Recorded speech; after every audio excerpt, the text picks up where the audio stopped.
At ayan, may pinadala na naman ang COMELEC ng show cause order.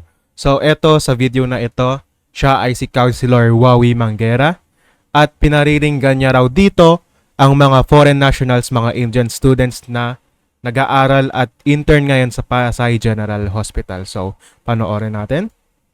Tanggalin na natin ang Bombay! Para wala nang amoy sibuyas na naiiwan sa Pasay din. Ayun. So, yun, sinabi niya Pasay Gen. She's referring to Pasay General Hospital. Sabi niya rin, tanggalin na ang mga Bombay para mawala na ang amoy sibuyas sa Pasay. Nag-react dito ang isang famous na creator, Indian creator na si Mr. Nobody Doody. Panoorin natin. Kandidato na tatakbo sa Pasay na tanggalin na natin ang Bombay para wala nang amoy sibuyas. Seryoso? Okay. Doon tayo sa mga mga insa natin na Pinoy na magsasabi na totoo naman ganito ganyan. Pero kandidato yan, tatakbo ganyan magsalita. Parang racist naman nung dating ng kandidato na yan. Ba't may mga hinahayaan yung mga tumakbo yung mga ganyan? Yan. Racist yung pagsasalita niya dahil tinatarget niya ang isang minority, in this instant mga Indiano, mga Bombay, at sinasabi niya na may sibuyas raw sila at kailangan na raw sila tanggalin. Alala yan, pag nanalo, Diyos ko Lord. Tapos sa comment section ng iba na parang, mabait yan, ganyan lang yan pag magsalita. Hindi yung boses yung sinasabi niya Yon, tama yon. Dahil ngayon pa lang na tumatakbo pa lang siyang kandidato ng pagka-mayor, ganyan na yung mga nasasabi niya, racist na mga nasasabi niya sa mga tao, lantaran pa sa publiko, sa isang caucus. Paano pa kaya kung siya yung manalo bilang isang mayor, di ba? Paano pa kaya yung mas malala niyang masasabi kaysa dyan? Seryoso, tatakbo ka ng kandidato, tapos kalaban mo lang mga Indiano, mga Bombay na sinasabi mo, may sibuyas, yun lang gagawin mo sa Pasay. Wala nang utak na kandidato. Please, huwag kayo magboto ng mga ganyan na walang utak. Oh my God.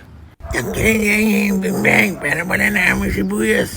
Diyos ko, Pasay, ingat kayo dyan. Diyos, wala na akong masabi yan. Sana pa matalo pati yung mayor mo, Diyos ko. Lahat sana kayo matalo, oh my God. Ayan, so napanood na natin yung reaction niya. Kailangan daw na hindi suportahan yung mga ganitong kandidata, which I agree, because where are your moral values tumatakbo ka bilang isang mayor? Kailangan mong pagsilbihan ang lahat. Hindi yung may kinakalaban kang isang grupo ng tao dahil lang iba sila ng race or hindi sila Pilipino. Kailangan may fair judgment ka at hindi ka biased against them. So, ayun, naglabas ng show cause order ang COMELEC laban kay Councilor Edita Wawi Y. Manguera, incumbent city councilor, at ngayon tumatakbo bilang kandidato ng pagka-mayor sa Pasay. Nakasaad dito na from this context daw na tanggalin na natin ang Bombay para wala ng amoy sibuyas na naiiwan sa Pasay Gen.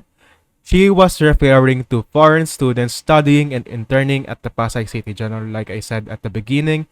At ito yung mga links ng mga video kung saan nakarecord siya. Yung speech niya dito or statement niya, ito ay possible violation daw ng COMELEC Resolution number 1116 or the Anti-Discrimination and Fair Campaigning Guidelines. Ang nava-violate dito ay specifically Section 3, which is an election offense.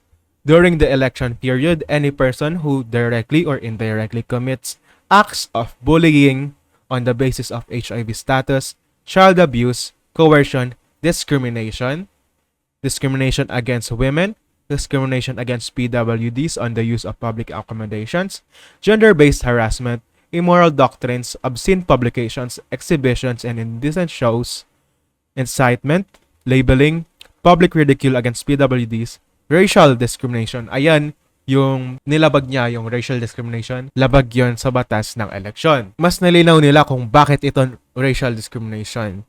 Any distinction, exclusion, restriction, or preference based on race, color, descent, or national or ethnic origin which has the purpose or effect of nullifying or impairing the recognition, enjoyment, or exercise on an equal footing of human rights and fundamental freedoms in the political, economic, social, cultural, or any other field of public life. So, ang nangyari dito is sinabi niya na tanggalin na natin ang mga Bombay para wala ng amoy sibuyas na naiiwan sa Pasay Gen. Ang pagkakasabi na ito is incitement of violence against them dahil Bombay sila, it's racial discrimination, and yung tanggalin na word is, it sounds like you wanna forcefully remove them from the premises of Pasay dyan. So, ano na mangyayari? In view of the foregoing, you are hereby ordered to show cause in writing within an unextendable period of 3 days from receipt hereof, and to explain why a complaint for election offense and or a petition for disqualification should not be filed against you. So, may 3 araw si Wawi Manguera para sumipot sa COMELEC para explain kung bakit hindi siya dapat i-disqualify or bakit invalid yung complaint against sa kanya. So, ayun, dumadami na yung mga nabibigyan ng show cause order at pinapakita nito na may pangil talaga ang COMELEC,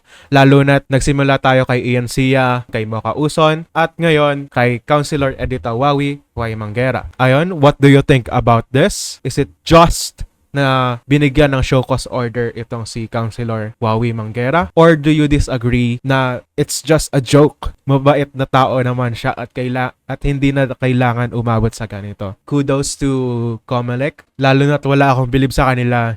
Simula noon, kahit sinabi nila na hindi pa raw maituturing na kandidato ang mga naglalagay ng tarpaulins nila, nagsasabi ng ingat sa biyahe, Merry Christmas, Happy New Year, kaya hindi nila tinatanggal yon dahil hindi pa naman daw sila formally known as candidates. So, ayun, like and subscribe and see you next time. Bye!